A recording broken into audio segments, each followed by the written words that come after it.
Les amis, c'est la merde. J'en ai vraiment marre de ce début d'année. Mais avant de déprimer, revenons 1 heure plus tôt pendant ma sortie longue.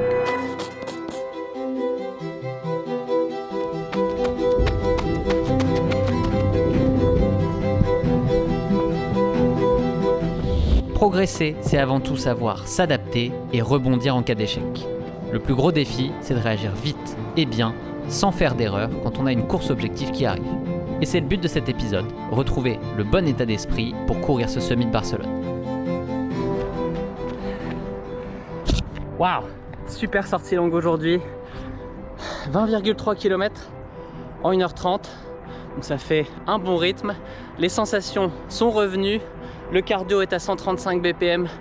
Donc tout va bien de ce côté-là. Bref, tous les voyants sont à nouveau au vert. Je pense avoir compris les 3 erreurs que j'ai fait en janvier et qui ont mené à des séances et une course difficile.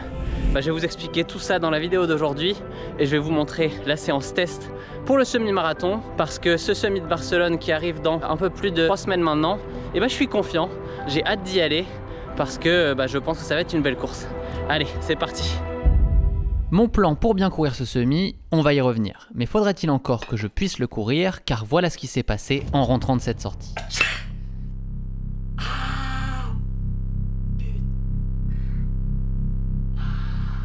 Non, ne riez pas, je me suis vraiment bloqué le dos en éternuant et ça fait mal. Et surtout, ce qui me fait peur, c'est que la dernière fois que ça m'est arrivé, ça m'a pris 3 semaines pour en récupérer et 10 séances d'ostéo pour remettre mon dos en place. Et là, j'ai pas ce temps-là parce que j'ai le semi de Barcelone dans moins de 3 semaines. Donc, il va falloir trouver une solution.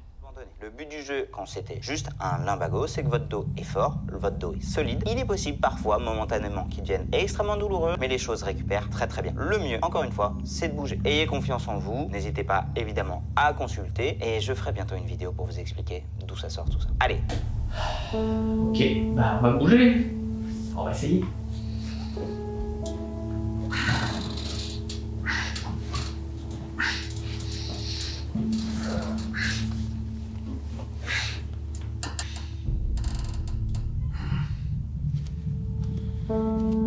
Je commence donc à faire tous les exercices que Greg recommande en douceur, plusieurs fois par jour, et je sens que doucement mais sûrement, ça s'améliore. Putain, je sens que les muscles sont totalement contractés, c'est ouf. Comme avec mon tendon avant le marathon de Boston, le travail paye et la douleur baisse progressivement avec les 3 séances de mobilité par jour, plus une transition progressive de la marche vers la course. Voilà, c'est le moment fatidique. Ça fait 30 minutes que je marche pour essayer de chauffer un peu la machine. Et quand faut y aller, faut y aller.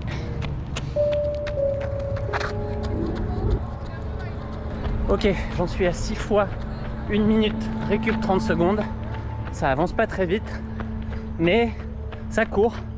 Je pense que c'est le principal. Je retiens les mots de Major Mouvement.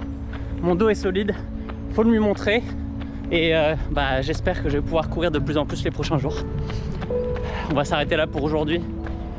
On va pas forcer trop non plus. Je veux pas mettre à risque la suite. Allez, c'est positif. Bon, c'est l'heure de vérité aujourd'hui. Ça fait 7 jours que je me suis bloqué le dos. Je pense que je suis revenu à 95%. Et comme le semi va vite arriver, on va remettre une vraie séance. La séance test du semi. Et on va voir ce que ça va donner.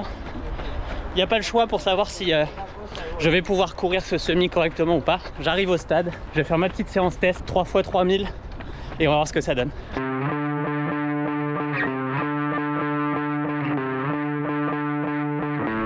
Bon, voilà, faut y aller.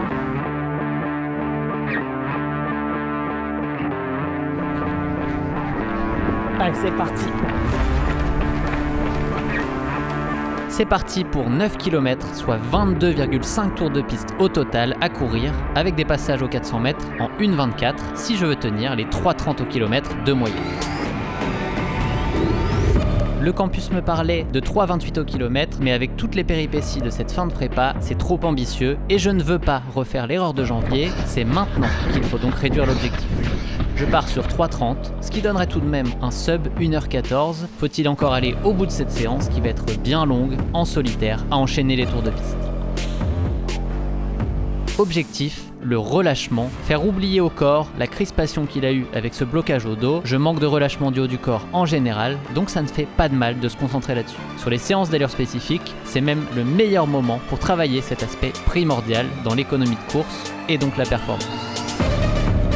Comme d'habitude, les jambes sont bien réglées, je regarde le chrono tous les 400 mètres environ et on y est à la seconde près. Une 24 au 400, 2,48 au 800, 3,30 au 1000. La montre, elle, m'affiche des passages au 1000 en 3,24, mais elle est comme souvent trop généreuse sur le kilométrage réalisé.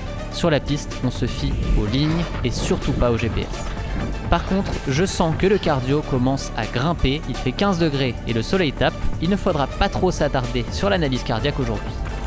C'est long. Le premier 3000 est passé. C'est dur tout seul sur la piste, hein, comme ça. On fera le bilan à la fin. Pour l'instant, ça tourne. On se pose pas de questions. On court. On reste relâché. Au milieu de ce deuxième 3000 mètres, ça devient vraiment dur. Plus mentalement que physiquement au final. L'exercice d'enchaîner les tours de piste seul est vraiment difficile et je me motive en me disant que le jour de la course, ce sera bien différent avec tous les autres coureurs. Chaud, je dégouline et il fait moins 40 à Montréal en ce moment. Mon cerveau n'arrive pas à comprendre qu'on est en hiver. Bon les amis, j'y suis définitivement pas, mais c'est pas grave. Je suis pas stressé aujourd'hui. Je relativise et ça me fait du bien en fait. Allez, on fait le dernier en attendant. Allez.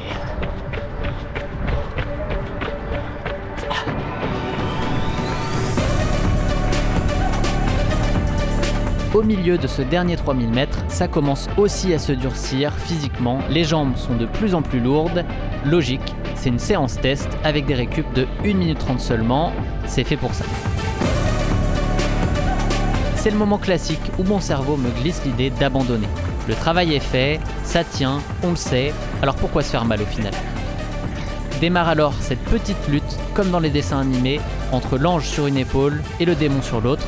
Elle durera pendant une bonne partie de ce dernier 3000. C'est le jeu, les séances tests servent aussi à ça, se battre contre nos démons, les vaincre pour être capable d'y arriver ensuite le jour de la course.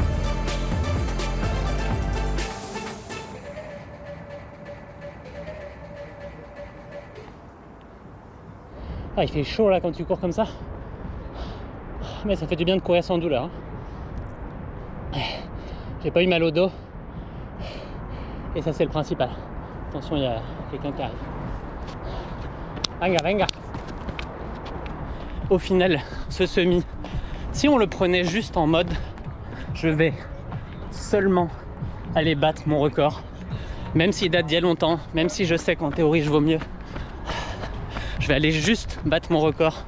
Je dis ça comme ça parce que beaucoup me l'ont fait remarquer après le 10K de Valence, de me dire ok d'accord, ça n'a pas été comme tu veux, mais tu as quand même battu ton record et c'est un pas en avant et il y en aura d'autres et faut pas être frustré, faut se satisfaire de ce qui passe et j'aime bien cette réflexion. On va y aller comme ça je pense, en mode sans trop de pression et puis à Berlin au final j'y suis allé avec peu de pression, j'étais confiant et ça a fait mieux que ce que je pensais, donc c'est peut-être la meilleure manière de courir les courses. Hein. Vous en pensez quoi vous ? Dites-le moi en commentaire.